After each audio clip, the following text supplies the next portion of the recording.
by a stream and just be. The lilt of the water will gather your worries and carry them down to the sea. The lilt of the water will gather your worries and carry them down to the sea. Then hunger for freedom, but don't see their dungeon is only the thought that they're bound. Desires are their shackles, the hope that tomorrow the doorway to joy will be found. Desires are their shackles, the hope that tomorrow the doorway to joy will be found. There's joy all around us, why wait till tomorrow?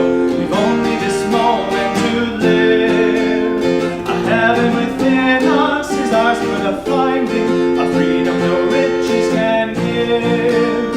A heaven within us is ours for the finding, a freedom no riches can give. There's joy in the heavens, a smile on the mountains, and melody sings everywhere. The flowers are all laughing to welcome the morning, your soul is as free as the air. The flowers are all laughing to welcome the morning, your soul is as free as the air. The flowers are all laughing to welcome the morning, your soul is as free as the air. The voice of God calls us to awaken him. How will he find us when he comes? Awake and ready. And when he asks us to dedicate ourselves ever more perfectly to him, how will he find us? Awake and ready. Heavenly Father, Heavenly Father, Divine Mother, Divine Mother, Friend, beloved God, Friend, beloved God, Great Masters, Great Masters, Jesus Christ, Jesus Christ, Babaji Krishna, Babaji Krishna, Mahiri Mahashaya, Mahiri Mahashaya, Swami Shri Yukteswar, Swami Shri Yukteswar, Paramahansa Yogananda, Paramahansa Yogananda, Saints of all religions, Saints of all religions, we humbly invoke thy presence. we humbly invoke thy presence. Bless and guide our self-effort, Bless and guide us, that we may attune our will that we may attune our with your divine will, with your divine, our feeling our feeling, with your divine love, with your divine, our soul nature, our soul nature, with your cosmic bliss. with your cosmic. Give us thyself, Mother, Give us thyself, that we may share thee with all. that we may share thee with all. Oh, peace. Amen. Good morning, friends. Good morning.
Continue to meditate as I read to you on our affirmation for this week, willingness. Willingness must be cultivated deliberately. It is an attitude of mind and depends not on outward conditions. Most people are willing or unwilling depending on their likes and dislikes. This habit tends to develop a bias toward unwillingness, which gradually becomes chronic and attracts to itself chronic failure. Don't wait for favorable circumstances to awaken willingness in you. Train yourself in the attitude of saying yes to life. Often by this simple attitude, you will find success arriving unexpected at your door. And now let's affirm together, first in a strong voice, grabbing the attention of the conscious mind. I welcome everything that comes to me. I welcome everything that comes to me As an opportunity for further growth. as an opportunity for further growth. And now taking it a little more inward. I welcome everything that comes to me. I welcome everything that comes to me As an opportunity for further growth. as an opportunity for further growth. And now in a whisper, broadcasting it at the point between the eyebrows, I welcome everything that comes to me as an opportunity for further growth. Silently now broadcasting it at the superconscious level, I welcome everything that comes to me as an opportunity for further growth. I welcome everything that comes to me as an opportunity for further growth. And pray silently with me. Lord, help me to overcome the satanic pull of unwillingness. The more I embrace life in your name, the more I feel your joy. Om. Peace. Amen.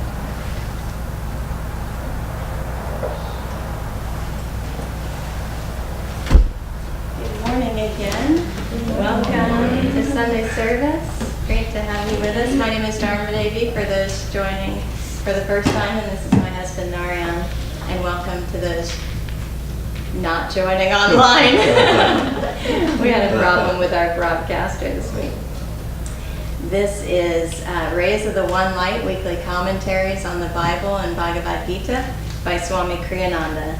And this week's topic is to each according to his faith. Truth is one and eternal. Realize oneness with it in your deathless self within. The following commentary is based on the teachings of Paramahansa Yogananda. In the Gospel of St. John, chapter 3, we read, Everyone that doeth evil hateth the light, neither cometh to the light, lest his deeds should be reproved. But he that doeth truth cometh to the light, that his deeds may be made manifest, that they are wrought in God. Bless you. It is a common experience shared by most people that when a person errs, he experiences a desire to hide that error from his conscience instead of holding it up for purification. Error clutches its misdeeds to itself and resists correction, though it is only in the state of purity that we can achieve perfect freedom. It requires an act of will to offer that awareness up to the light and to hold it there until one's inner darkness is completely dissipated. For every state of conscious has its own attractive power, and the more we allow that attraction to act upon us, the more we attract to ourselves the objective circumstances and experiences natural to it. Our faith is the attractive power of our underlying state of consciousness. Goodness attracts goodness. It takes goodness even to see goodness. Evil attracts evil, and it takes evil even to see evil. That is, to take special note of its existence. Whatever there is in you of darkness or light, offer it up to the heights. In the supreme light alone will we find salvation. Accept nothing less in yourself as your lasting reality.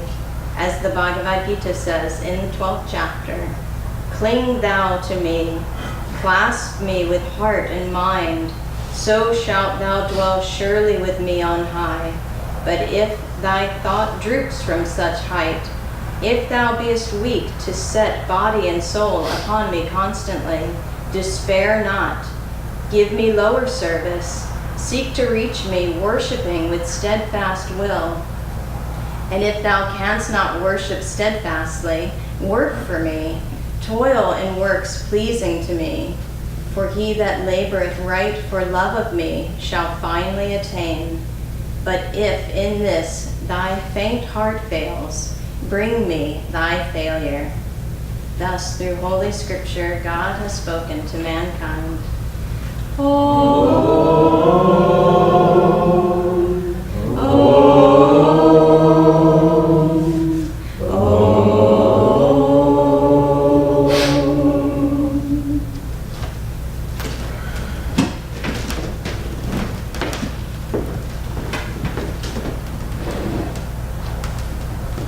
Good morning again, friends. Good morning. I want to share from Yogananda's book of prayer demands. This is called Whispers from Eternity.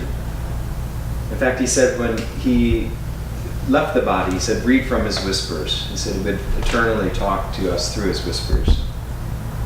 And this one is, demand to see God in everything. O Father, may I behold thee above, beneath, behind, around, wherever I turn my gaze. Train the children of my senses never to stray from thee, who dwellest at the heart of everything. Turn my eyes inward to thy changeless beauty. Attune my ears to silence, that I may hear thy subtlest music. Breathe on me the heavenly scent of thy sacred presence. Orient wise, I will worship thee, placing the candles of my five senses on the altar of my love. Thus I will contact thee in the first pale shafts of dawn, absorb thee in the bright light of noon, expand in thee with the hidden glow of twilight, and merge in thee in the silver moonlight. Always will I keep alight my inner altar, the mystic taper of my love for thee.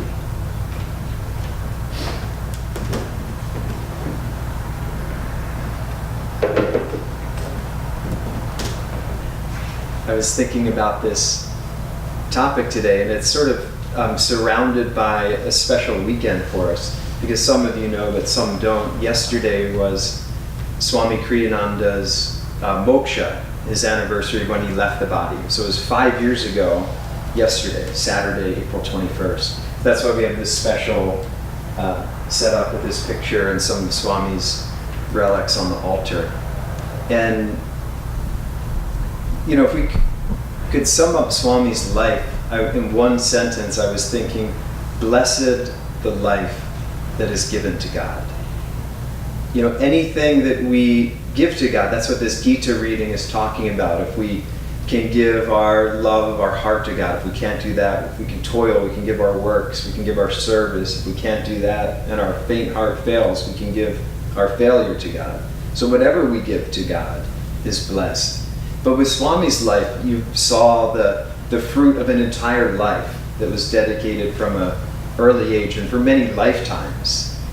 And you saw there's that saying in the Bible, right? Judge a tree by its fruit. And the fruit of Swami's life was one of great, at the end, it was like a child. You know, he was like Vanessa and Maria here. He's just very childlike and sweet and simple in his love.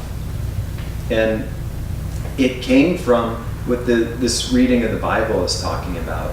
The first step was belief. You know, the other part of this reading, that's why I wanted to share with you from the promise of immortality, is about belief, where John says,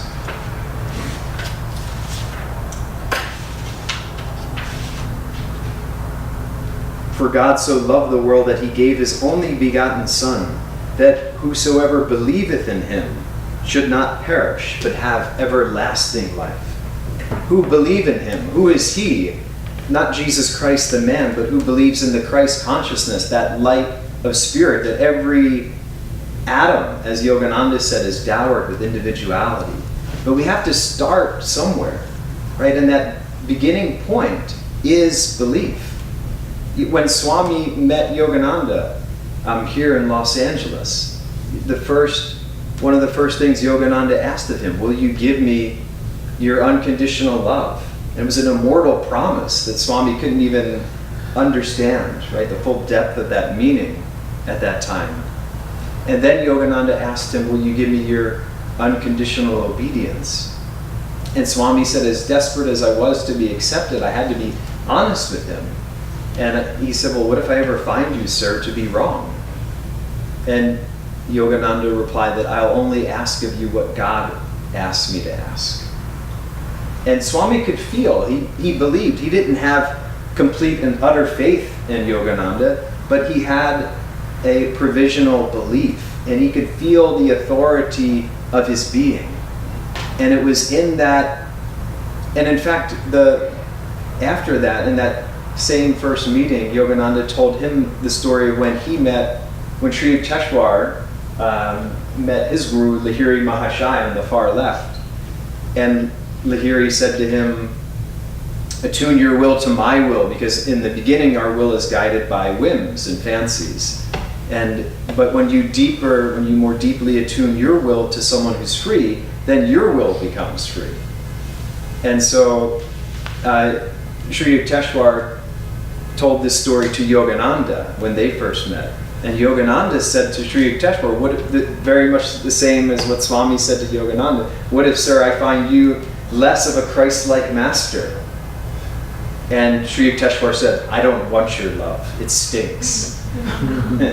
But he was trying to teach him in that moment that when the immortal promise of unconditional love is that, it is unconditional. It means that the master is taking you into his heart, and no matter what, he will be there for you. But we have to start somewhere. That's why we have to start with a little bit of belief, of believing that there could be something more, of believing that, well, once we have, and the willingness, that's why Swamiji paired this reading with willingness today, the willingness to take a next step in our own personal commitment. It's this kind of belief that's united with energy. So we're not just saying that we're passively believing, but actively taking a willing step. And once we start to practice meditation and these techniques of self-realization, then we can churn that belief like you churn milk into butter. Then you can have a little bit of faith because you had a divine experience. We had this funny experience with Keshuba was leading us in the energization exercises in one of our classes this week. These are these exercises where you tense the body. Right, you ever hear of Charles Atlas? And he actually used Yogananda's system of dynamic tension, right? Tensing the body consciously and relaxing it. So we were doing these exercises, and Keshuba said, and Rajasi, who is Yogananda's most advanced disciple, he said he was so advanced in his self-control that if he ate something that didn't agree with his constitution, he could regurgitate just that piece of food. And I couldn't help play off of this. So as we were energizing, I said, we will have a test on this at the end of our energization. And Keshuba then added on to, we will give you a piece of broccoli and a piece of carrot, and we'll ask you to regurgitate the broccoli. To which Jill was there, and Jill said, you would definitely regurgitate my broccoli. Because Jill invited us over to dinner and served very, sorry, I shouldn't say very. It was more than slightly al dente. uncooked. It was more than al dente, yes.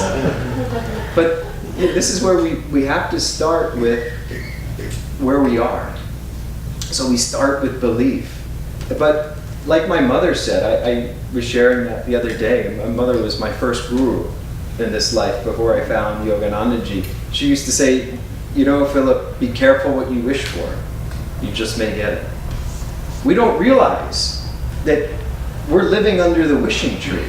That's how they used to talk about it in India, that there's an ancient legend in the Himalayas that if you find the wishing tree and you sit under the wishing tree, whatever you wish comes to pass.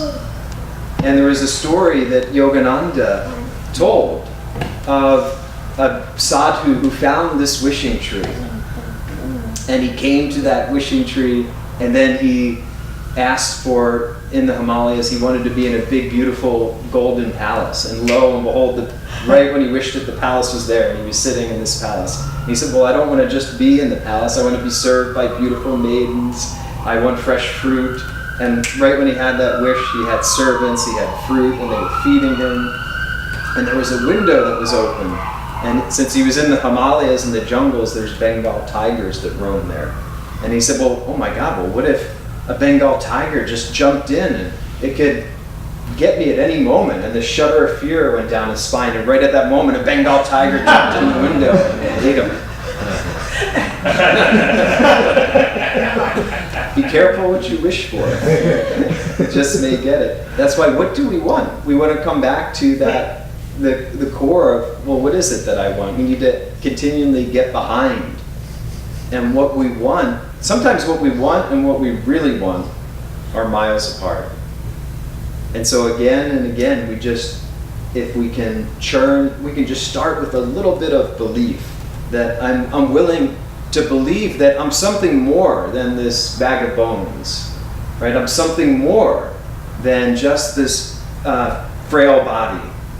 I'm something much more. I'm actually this chant. That's why I was inspired to do this. What is this life? The name of that chant that we did at the beginning. What is this life flowing through my veins? Can it be other than divine? It's a rhetorical question, right? It is divine. It's everything that animates us. He that believeth in him, he will have everlasting life. If we believe in that Christ consciousness, if we believe in that Christ intelligence, if we believe in that energy of the Divine Mother that animates us, that's what will give us everlasting life. And we just need to, again and again, turn within and then take that belief and churn it one step further into faith. And then when we have some faith, we have some ground, and we just continue to take more and more steps until we go ever deeper and ever deeper. And then what we realize what we want is to give our life to God, to give our heart to Divine Mother. And then we too, just like Swamiji, will look at our life and we'll say, blessed the life that is given to God. God bless you.